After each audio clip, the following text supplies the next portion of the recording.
and welcome to Barb Talks. Today I'm talking about some of the books that I've been reading lately, the ones that I like and the ones that I just didn't.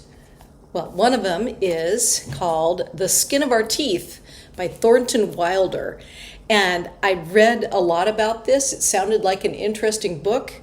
Groundbreaking satiric fantasy follows the extraordinary Antrobus family down through the ages, from the time of the war, surviving flood, fire, pestilence, locusts, the ice age, the pox, and the double feature, a dozen subsequent wars, and many depressions. Ultimately, they are the stuff of which heroes and buffoons are made. Their survival is a vividly theatrical testament of faith in humanity. And I was thinking, oh, that sounds like such an interesting book. I started reading it and I just couldn't. It's in the form of a play. So it has the names and that. I think if I saw the play, I would find it interesting. But I found the book really distracting to try to follow the storyline when it was in play form. So since I'm of the age where if a book doesn't grab me, I'm not just going to force myself to read it. So I haven't read this book. And it just was irritating to try to follow a script that was a script and not an actual book. So if anyone else has read this through or seen the play, I'd love to hear your comments down in the comments section. Another book that I have got recently from the library, it's called The Vagus Immune Connection. Harness your vagus nerve to manage stress, prevent immune dysregulation, and avoid chronic disease. And I thought, well, that sounds kind of interesting. It seems like there's a lot of research being done on the vagus nerve.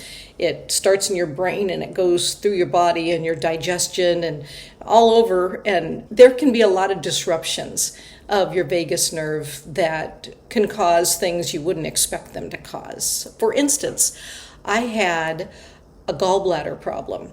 This was years ago, and we didn't know it was a gallbladder problem because, as my surgeon said, he goes, the gallbladder is the great imitator. And then I would have these, it was almost like, wasn't really blacking out, but I would lose track of time. Like every 3 seconds I missed in remembering and visualization, and that was terrifying for me. Well, he was saying that the vagus nerve, when the gallstones were pushing around in there, they would push up against the vagus nerve and it would shut off my brain thinking for that second in time. So who would have thought? It was just weird. Let's put it that way. I don't understand it. I got this book to read about it. So my gallbladder has since been out and I'm fine. I can think straight again. But the problem with this book, the print is in this light gray. And it's small for my eyes, even with my glasses on. And so I'm under the best light just trying to read this thing. People, print your books in dark print. Don't go, their titles are in the normal print, but everything else was really light print. So sorry, I'm not gonna strain myself trying to read about the vagus nerve. Print your books better. Actually, I got some more library books on the vagus nerve, so if they are print that's actually readable, then I will read those and maybe report on them. Another book, I was attracted to this book because I've been watching YouTube clips about a series, and it was called The Other Bennet Sister, a novel by Janice Hadlow. And I was enjoying the clips I was seeing on YouTube so much, I thought, well, I'll just get the book from the library. And it was published when? Back in 2020. It's from the Stories of the Pride and Prejudice era, but it's written by a current author to talk about Mary Bennet, the person who was the reader of the family and seen as the ugly duckling. Now, I have to be quite honest, I have not read Little Women. I have not read Pride and Prejudice, but I figured, okay, I'll get this book because I didn't want to have to pay Netflix or whatever it is to see the series. Reading the book, it started out really good, but then, I don't know, somewhere around the last tiny bit, the ending was really disappointing for me because it just sounded like they had kept in character for a lot of the book, and then the last part of it, they just threw it out and made it like 2020 of what people would say. And you're going, that doesn't really fit. So I'm glad I read it, but the clips that I saw on YouTube were more entertaining and actually had more detail than was actually written in the book. But to give the author a really good fair shake, this was her first novel. So that's pretty darn good for a first novel to have it that thick. I mean, how many pages did she put in here? 460 pages. That's a lot of words. So good on you, Janice Hadlow, for writing an interesting concept book. I would say a lot of people probably would enjoy the book by itself. I want to say I enjoyed reading it. I was just disappointed by the way the ending was handled. The last, 10, 15 pages just seemed disconnected to what the rest of the book seemed to be. But anyway, that's that book. And then the library book that I've liked the very most of all of these is called The Let Them Theory The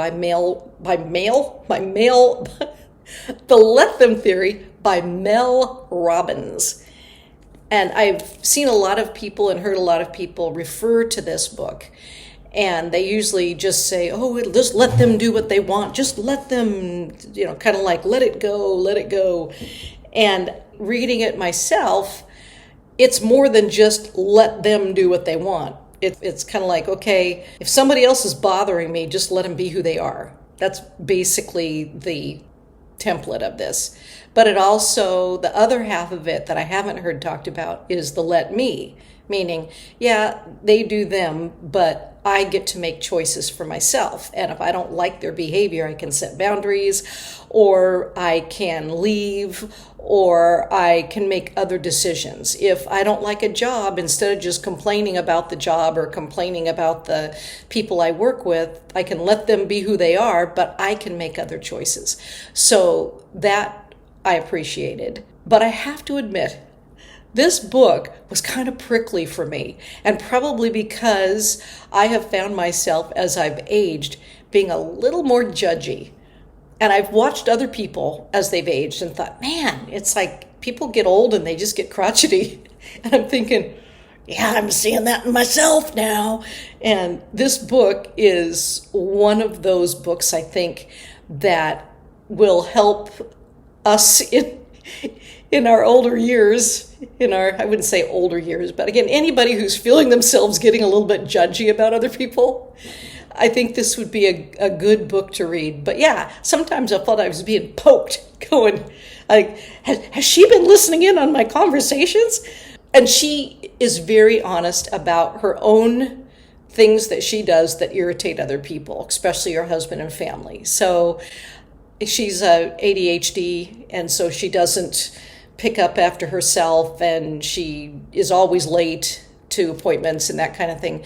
So she's honest about that. She knows she's an irritant to other people, but that her husband also appreciates who she is. He appreciates her kindness, appreciates her ability to have fun and to play and to be inspiring. So it's not like he's going to leave her because of who she is, but he's also realized that he needs to let her be who she is and then do what he needs to do, and as well as communicate with her how she can help in the situation.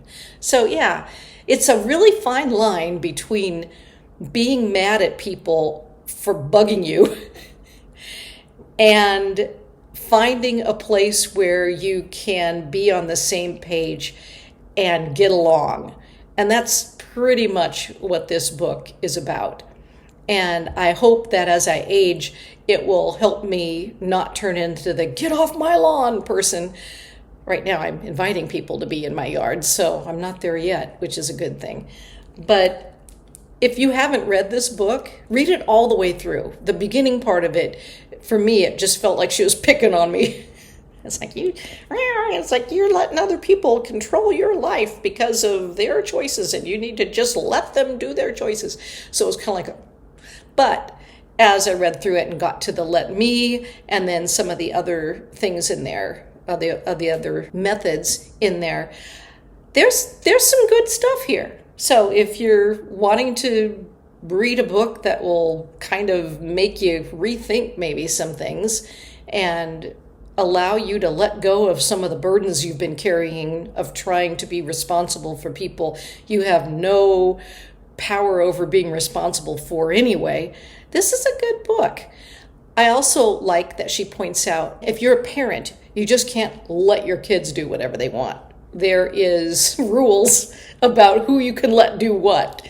And again, the other adults are responsible for their behavior. Children need guidance. And she gives some tips on that as well. So I found it a very useful and helpful book.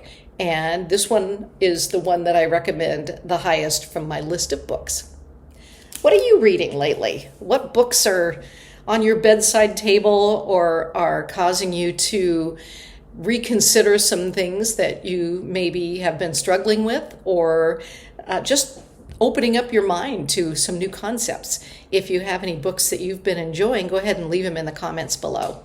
And thanks for watching Barb Talks.